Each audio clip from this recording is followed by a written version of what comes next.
हर साल करोड़ों रुपए के फंड्स भी तारीखी जो फसील है किला कोना कासिम बाग की और किले की, उसकी हालत को दुरुस्त नहीं कर सकी।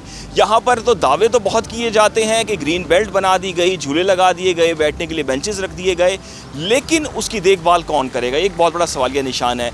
जा बजा यहाँ पे गंदगी के ढेर नज़र आएंगे या मट्टी नज़र आएगी, ग्रीनरी बिल्कुल ना होने के बराबर नज़र आएगी। जो बेंचेस लगाए जाते हैं वो टूट फूट का शिकार हो जाते हैं या चोरी हो जाते हैं। नशे के आदी अफराद जो हैं उनके डेरे नज़र आ रहे होते हैं, लेकिन PHA की जानिब से, इंतज़ामिया की जानिब से इस जानिब कोई तवज्जो नहीं दी जा रही।